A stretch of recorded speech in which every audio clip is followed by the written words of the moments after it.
Hello and welcome to this week's Market Outlook. This is Jeff Fish, president of MarketGauge.com, filling in for Keith. So I'm going to probably start a little bit differently, but I'm going to cover the same material.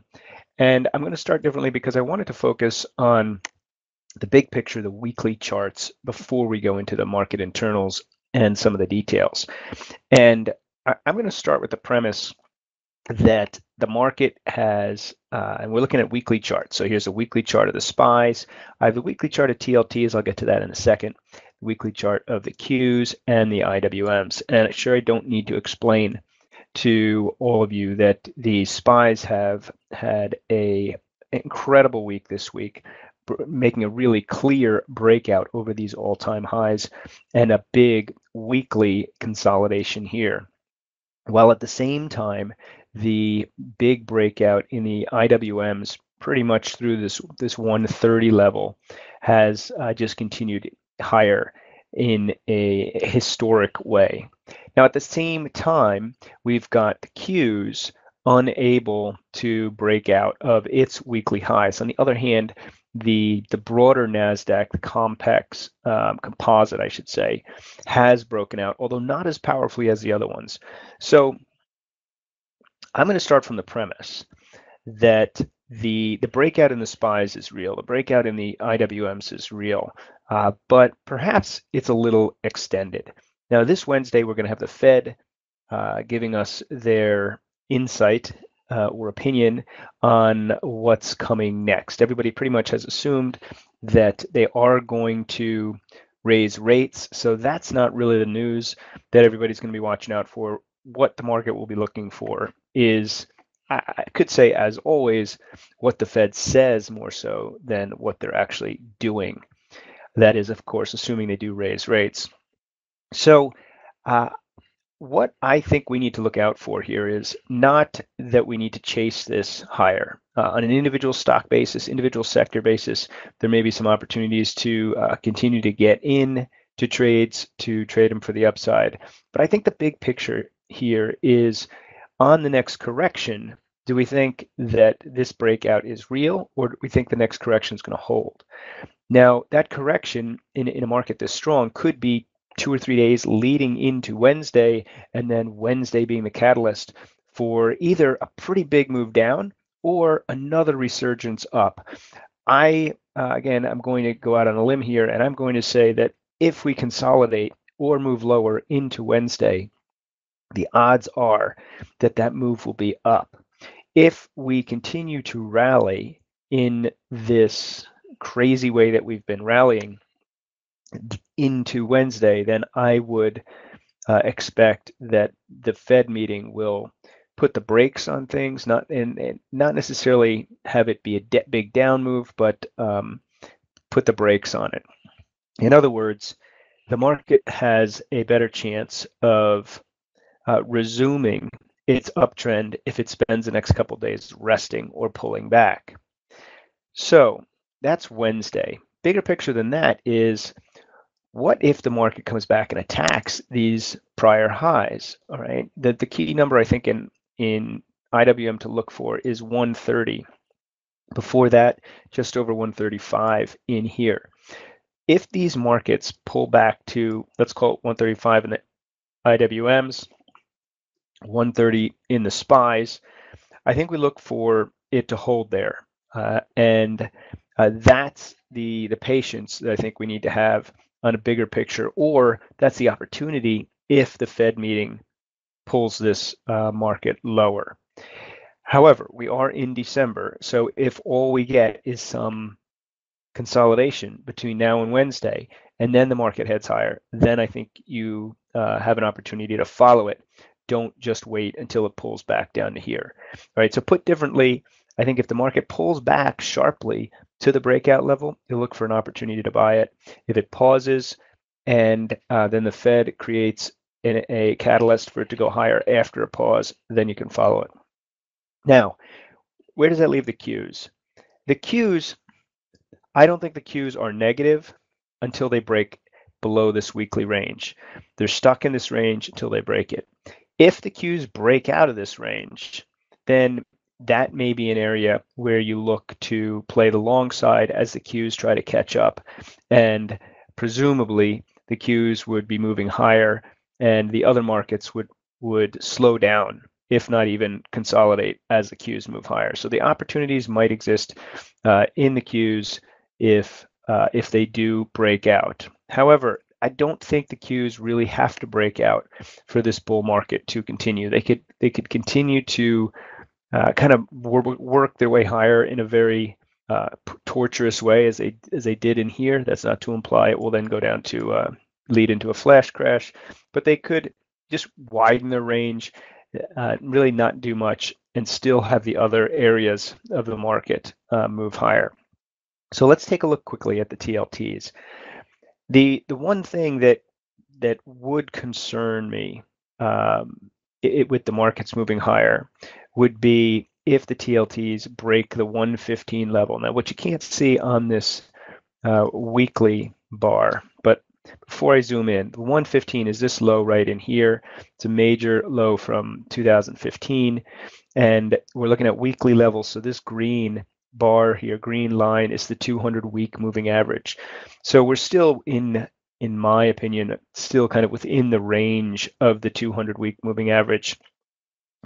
Yes, we're broken and we're below it, so that's negative. But if it were to hold around here and move higher, I'd consider this having held. So if we break 115, however, that's it. Can't say we're holding around the 200-week moving average anymore, and you've broken a major swing low here. And clearly, the trend in TLTs is down, so that would be a further acceleration of a very powerful downtrend. So if we can't hold this 115, I'd really actually like to see it hold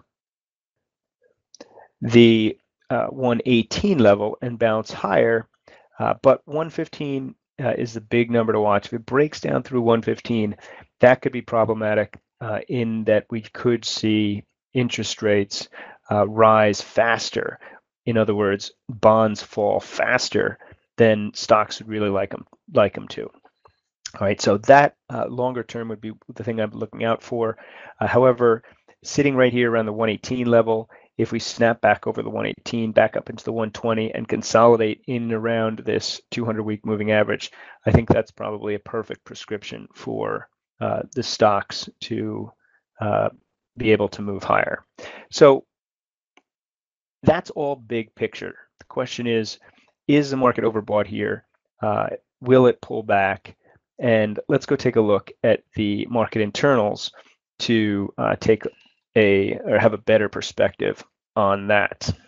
And actually, before we do that, take one quick look at the daily charts here, because I want to point out that while we were looking at the weekly charts there, the important number on the daily charts is the 10-day moving average, and that's going to come in right around those same weekly levels that we were talking about. So the 10-day moving average is this magenta, and in the IWMs, it's going to come in, if we pull back, right around this 135 level, and that's another reason for me to say that a pullback to that 135 level is one that you want to look for an opportunity to buy. So with that, let's take a look at the market internals, which we keep track of on our site. All right, so let's start from the top. All right, so just quickly, slightly different picture than what we saw on the charts, or slightly view same picture, and that is, you can see we had a really powerful week in all of the indexes, especially the Russells, the 2000s. And I just want to point out 11% in the last 30 days. That is pretty darn strong.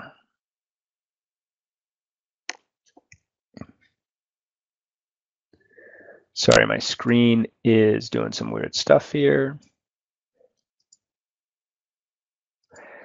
Now, from a sector point of view, there's some interesting things that happened late last week, or specifically Friday. So as you're all probably aware, the market has gone through this big shift since the election, where the financials have really taken off. The transportations have really taken off. Transportations which have been sitting around doing nothing for a long time.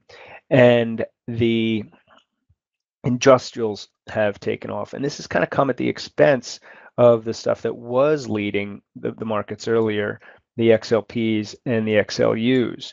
So that rotation is what has really fueled this rally. So the question here is that rotation going to continue, or is this going to be a big head fake? And I'll also point out, we're going to take a look at the semiconductors, which had been a big leader, and now we got to watch it closely. The interesting thing here is that on Friday, we saw the utilities and the consumer staples, the ones that have gotten hit pretty hard since the election, rally back up over their 200-day moving average. So that when this gets highlighted back into recovery phase, that means we're back over the 200-day moving average, with the 50-day still over the 200. I'm sorry, back over the 50-day moving average. And this with the 50 under the 200. So in other words, you got the 200 up here, got the 50 here, and now the price is moving back up. So this is a sign of the first sign of strength, that perhaps maybe the too far too fast to the downside here could be turning higher. I'm not suggesting these are going to come back to lead the market, but if these stabilize and the rest of this market stabilizes, we could find ourselves in a situation where we've got a healthy market with all the sectors moving in a positive way without going too far too fast. Of course, there will continue to be some rotation, and that's great. In fact, it's in my opinion great if we can continue to see the strength in the groups that have not led the market, and they're also consistent with the idea that perhaps growth will pick up. Financials leading, transportation's leading, industrials leading. If we can get the retail back in gear, which if you've been reading Mish's Daily, which I've been putting out, I think the retail is back in gear. All of this is very positive. And so long as we don't have these other groups really dragging things down, or interest rates really scaring us off, then we're in a good situation from the industry group point of view. And that is reflected in the chart that we keep right down here, which is at this point is as easy as looking at good number of groups moving higher. That's pretty much all we need to see with a market that's moving this fast to the upside. But it's also really all we need to see if the market does pull back. I'm going to go to market hotspots because there was a couple of interesting things that popped out here on Friday that are, again, worth highlighting. And this is why this page can be so helpful. So if you didn't see it on the sector page, you can see it here, that on Friday, the XLPs and the XLUs were some of the strongest performers. Where these have been the weakest performers, they were the strongest performers. And keep in mind, they did it on a day when the market was up. So it wasn't like running for safety. This is a demonstration that the buyers are coming in to the groups that have been beat up, not for fear of running for safety. And the other thing, just in case you didn't catch it, biggest losers, TLTs. All right, so we've got to keep a close eye on those TLTs, and I've already gone over that in terms of the charts. So let's take a quick look at the market internals for the purposes really to see how overbought these markets might be. Are there any significant divergences we want to watch out for? Okay, so the first one, the NYSE advanced decline line and McClellan. Now, when you get a move this strong, you actually want to see this overbought. If it didn't get overbought, we'd have to really be worried about the health of it. So overbought is often interpreted as a negative. In some situations, it is negative if what you're fearing is a top, but it's positive long term if you're looking for strength in the market. This is a reason. So yes, it's overbought, but that doesn't mean we have to come crashing down, as you can see from here, and probably more importantly, here. All right, so after this has made a new high, the market does get overbought, but the reaction isn't that it has to go straight down. In fact, just consolidates, and this moves back towards the middle line. So that's kind of the price action we want to see. And I would even suggest that even if the market pulls back again here to this 10-day moving average area, to the breakout area, it's all good. It's all healthy. Right. The one thing that is a little bit of a warning is our 10-day sum number didn't get back to high levels, even though this is moving higher. Now, this suggests that the breadth may not be as broad as we'd like it. I'm not going to say it's anything that we should really be too concerned about yet, but worth keeping an eye on. So let's move to the same idea on Nasdaq. And when we do that, you'll see what I was describing earlier, which is the composite. And this is a Nasdaq Composite, has broken out to new highs where the Qs have not. So looking for the Qs to break to new highs, and that would be a good sign of even more health across the broader area of the market. But if they don't, because they're kind of stuck in a range, the overall Nasdaq market, the broader market, the composite is doing what we would like it to be doing. However, again, the one thing to keep our eye on is the fact that on the 10-day number, this has not broken out to, forget about new highs, hasn't even really gotten back up to a nice healthy level, even though the market's moving higher. All right, so put differently, when this ran up, we had a lot of stocks moving higher. The market pulled back and stocks pulled back. Now it's broken out to new highs. Not as many stocks have been running up with the market as before. So that's an indication that the market does need a rest. Combine it with it being overbought on a shorter term number, also in volume number, and also combine it with McClellan up near higher levels. Again, doesn't mean it has to sell off hard, but it means that the market has definitely probably run a little too far too fast. One of my favorite indicators for market breadth is the new high number. And one of my favorite ways to look at it is with this 10-day ratio, combining it with the actual number itself. So total number of 52-week highs and lows here. What we want to see when the markets are pushing higher is this one-day number really expanding, and I would say expanding to well over the 100 level. And in this case, you can see after the election, it wasn't just a one-hit wonder here. New highs really blew out, and now on the second surge higher, new highs really blowing out. That's what you want to see. This number, as long as this thing is over 70 and and not crashing down, this is healthy.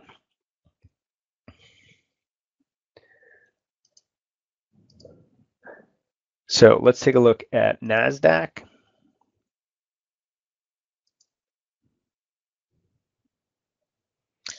Same idea, and you'll see the same good, healthy number in this initial rally. Now, that didn't take this to new highs, but keep in mind, this is the Qs, 100 stocks. Composite did break to new highs.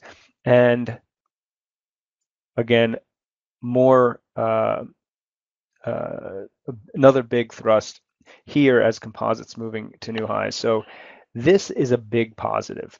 This is a big positive, and I want to remind you that until we really break down below the 70 level, anything up in here I view as positive.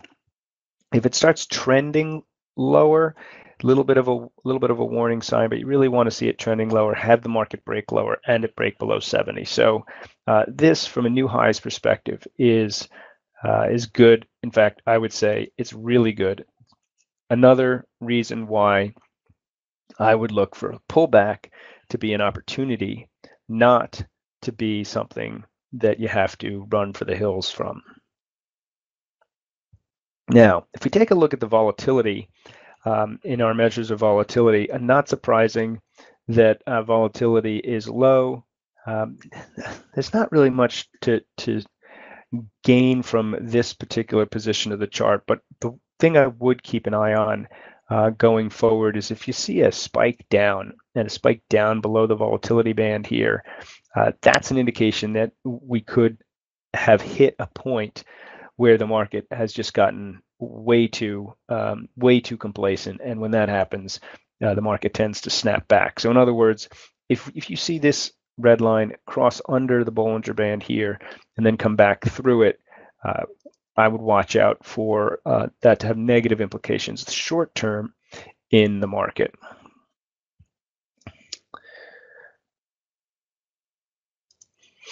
Finally, our other ratio of the volatility situation is similar to the Bollinger Band's end result, which is, while it's high, we really need to see this turn down and start trending lower before we get worried about this being any kind of negative indicator. Now, I'm a big believer in not trying to read every single squiggle of the market with every single indicator. This is a perfect example of it. There's really nothing to worry about here until this thing really rolls over, breaks under the 1.2 level, and is trending lower. All right, so with that, I wish I could say now's a great time to jump in. Unfortunately, I don't think it is, but it does set us up for what looks like a bunch of good opportunities into the end of the year, whether it's consolidation or a pullback or a rotation into some of the new industry groups that are leading. December should be a really great month for trading, and I hope we can help you with it. If there's anything we can do to help you, please let us know. And with that, we will see you next week.